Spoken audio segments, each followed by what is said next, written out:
Serious, military or police service members of Reddit, what are the most spooky unexplainable things to have happened to you in your career? More on the unexplainable side. So I was in Afghanistan around 2011-2012, and we're all watching the Predator feeds because it's the start of the shift and no patrols had kicked off yet. We see one had tracked a motorcycle carrying 3 people, one with a bag over their head and facing backwards. We're all getting anxious because we know it's a kidnapping and we might see this poor guy get murdered. Sure enough, they led him out to the woodline. Afghanistan is not a desert unlike what the media portrays, and have him kneel down. They wait 5 minutes, then pick him back up onto the bike. They end up in the closest town and we're getting more anxious now because they stop in the middle of the town and push him up against the wall. Then this ice cream cart is pushed into view. The guys take the hood off and hand the kidnapped guy the ice cream cart. Then he goes around the town selling ice cream.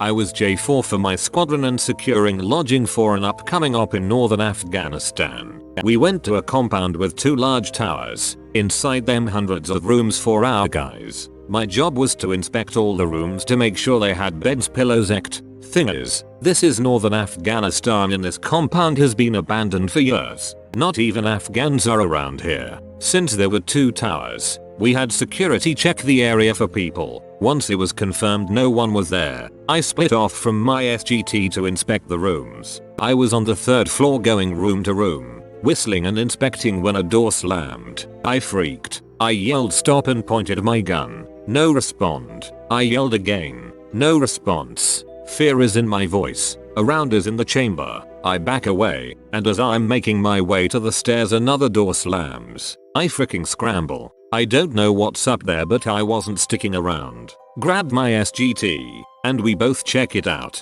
There is nothing there. No wind. No people. Nothing. To this day I don't know what was up there, but I stopped going anywhere alone after that. Coast Guard was standing helm lookout watch on a ship in the middle of the Bering Sea, completely isolated for miles around. While standing the helm watch, steering the ship, we got a sudden, very pronounced radar blip behind us. The officer of the deck rang up to the lookout, who reported seeing something making a wake, but it disappeared. Due to the shape of the superstructure, the lookout's fixed big eyes binoculars were blocked directly aft by the exhaust stacks. The radar blip disappeared too. Our only guess was that it was a Russian or US submarine that popped up to the surface and then dove again. Gave me a chill to know that we weren't as alone as I had thought.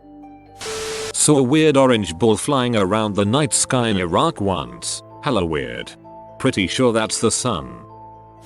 I was a dispatcher for a few years. One night, on our closed radio channel, came the sound of static and a person mumbling something. At first, there was too much static to hear what was being said. This continued for a few seconds at a time for an hour or 2. Eventually, my co-worker and I were able to pick 2 words out of the static. Help me. Everything that is broadcasted over the radio is recorded, as well as logging which officer's radio made the broadcast. But when my co-worker and I went back to look for the recordings and logs, nothing was there. Nobody outside of our department should have had access to the channel. Apparently, this happens to a few dispatchers at the department every now and then, and the eerie voice always eludes being recorded.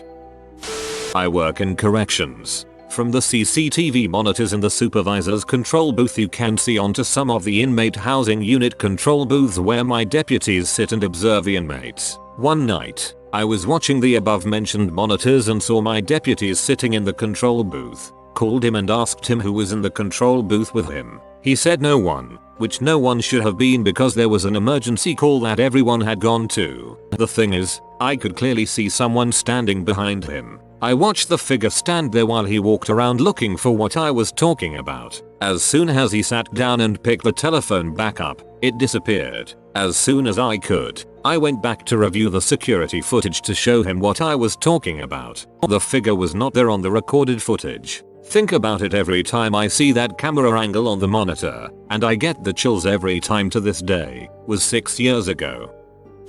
When I was in the Navy I worked in aviation. During my deployment I was on the flight deck during the day once. Now the Navy is super protective of the flight space over aircraft carriers. Nothing comes close without alert jets taking off. One morning I look up and we all see this aircraft. red star in the vertical stab, just cruising along directly above the deck. They always tell us how the Russians are always testing our airspace and how we always react. But that aircraft was just chillin', few thousand feet above our flight deck. US Navy submariner for 8 years. One time I fell asleep on the sub, which there is very little time for, and I was so exhausted I dreamt of what I would later tell my friend the dreamfish. The dreamfish attaches itself to our sub when we dive deep enough, and uses some kind of brainwave ability to influence our dreams and read our thoughts, during which, while we fully realize and understand that the fish is influencing our dreams, it even communicated, "I dreamed," not through words, just like emotional suggestions. It was the craziest, weirdest dream I have ever had. Now, I fully believe this is not a real thing, but I've had subsequent dreamfish dreams. Only when we were below a certain depth, I'd wake up and figure out what depth we were at during my time of sleep, which I wouldn't have bothered to know before sleeping. Does this fish exist? Probably not. Fall asleep beneath the ocean waves and see if it finds you, as well.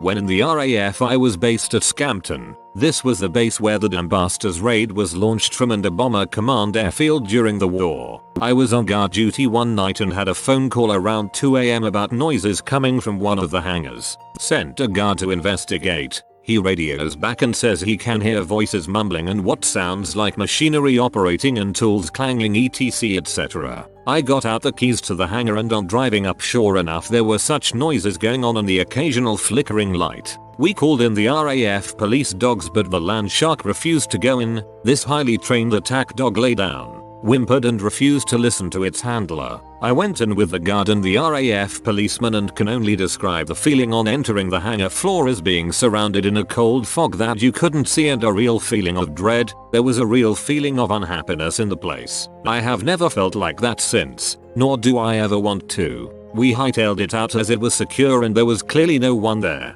Found out about a year or so later, when speaking to some visiting Bomber Command veterans, that it was a hangar used in the war for battle repairs on the damaged aircraft and sometimes were aircraft which had crew members killed in them, and sometimes it took some time to either extract their bodies or gather up the bits, would be taken to be cleaned. I have been back to Scampton since but I give that hangar a very wide berth. When I was deployed to Afghanistan, one of my frequent tasks was to help the guy flying the Raven, small UAV with an IR camera on it, at night, looking for insurgents planting bombs in the roads. Usually pretty boring. One night however, we noticed a circular hot spot in the corner of the camera's view. After flying around a bit to get a better view, me and the operator were wondering what in the heck this featureless hot sphere was. In white cold black hot, this thing was solid, darkest black, and was unmoving for about 5 minutes, after which it rapidly moved down, nearly to the ground. We were flying at about 160 featuring AGL, then back up into the sky and out of range of the Raven. We called up the TOC about this UFO. They said it must have been a glitch. They had nothing on satellite view in that area. When we went back to review the footage, kept on a specialized Tubac laptop, the 5 minutes with the UFO in it were missing.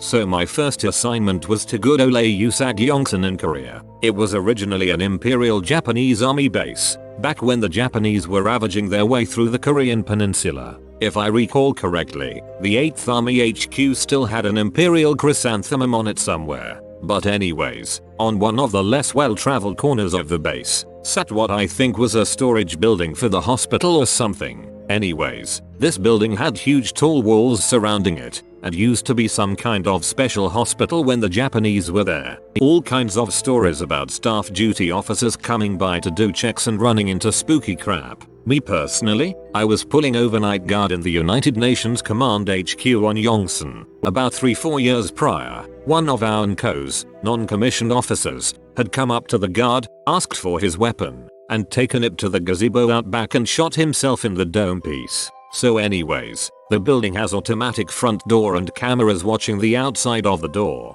My friend and I see a dark shadowy figure coming up the ramp to the door at about 2 AM and we're like probably the SOG, sergeant of the guard. Frick. So I step out of the guard post to brief him, and my buddy stays inside watching the camera. The automatic doors open, both the inside and outside ones, and there's nobody there. So in my mind I'm thinking great, the SOG is trying to mess with us. So I pop outside the building and look around a bit, but there's nobody there. So I went back inside and asked my friend where the dude went, and he gave me a stupid look and told me that he watched him enter the building. We discussed what had happened, and came to the conclusion that it was the ghost of that Nko doing some phantom SOG rounds, and I refused to pull night shift in that building ever again. While I was stationed in Cherry Point, I had the duty of inspecting the Marines barracks on Thursday morning after field day. Most rooms were normal. Dust bunnies here, scum stain there, but one day I stumbled across something disturbing. I went through one Marine's room. He was a Avi cat, and I noticed his wall locker was unlocked. Whenever I see unlocked wall lockers, I would go through them just for kicks. Well, this devil had somehow accumulated about 20 pairs of women's underwear. Some were even marked. When confronted, SNM stated, "It's not a crime to have women's thongs. Turns out, it is when you steal it from the laundry room." So, on watch one night me and my buddy were joking around. We were given strict orders not to go beyond the ECP, for any reason. Seems fair. Well, about 20 minutes into the watch we both start shivering despite it being a warm and humid night. Maybe another 15 minutes and we hear a blood-curdling scream from the woods about 10 yards from the post. I'm talking, it sounded like a woman was being stabbed, over and over again. It was at least 10 seconds of straight screaming. When morning came around, we asked, and we were told no one was out and no one was supposed to be in the area except for our guys. A building way out on the north side of our base was abandoned. Water leaked in and caused mold or whatnot to grow, the kind that would get in your lungs and make you very sick. So no one had been working in this building for decades. All the office furniture was removed, phones and everything. Building was just empty. It was also partially underground. I had walked into the building before while on post with some other co-workers. It was really spooky. Never went downstairs. Building number was 472. So fast forward a few years later, I'm working as a desk sergeant dispatch for patrol at about 3 in the morning. 911 line goes off. Screen says BLDG 472. I'm like freak the frick out. My alpha, she freaks the frick out. I pick up the phone. 911, what is the nature of your emergency? Click. We send a patrol out immediately. He's like F that when we tell him where the call came from. He gets out there. Pitch black. Nothing. No lights, no nothing. He snopes around. Doors all locked, all secured. Don't know to this day how it happened, but 911 calls came out of that building about the same time every few months. The building was demolished and filled in several years back and no calls from the BLDG since.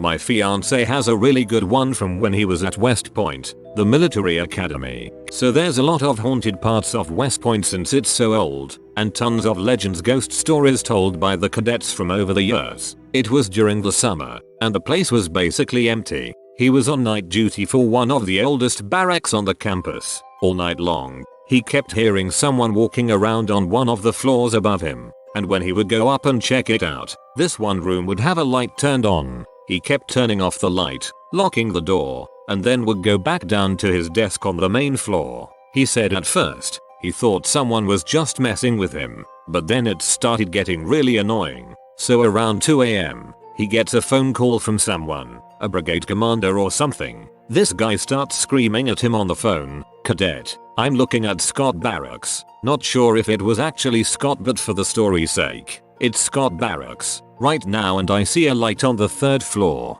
Go take care of that light. So my fiance, fed up at this point, goes upstairs again, unlocks the room door, and turns off the light again. An hour later, he gets another call. "Cadet, this is Lieutenant Colonel Mayer and I'm looking at Scott Barracks and that light on the 3rd floor is still on. I want you to go turn it off and then meet me at Thayer Statue to explain why you can't follow basic orders." Thayer Statue was a common meeting point for cadets, so after going up to the 3rd floor one again, my fiance makes his way to the statue to get chewed out by this Lieutenant Colonel and explain that the light kept going on even after he turned it off. At this point he was super creeped out and it was really late, like 3 AM. So he made one of his friends come with him so that they could both explain to this brigade commander what was going on. They get to the statue and wait. No one comes. They keep waiting. because the last thing they want is to get in trouble for not waiting for a lieutenant colonel on top of the light.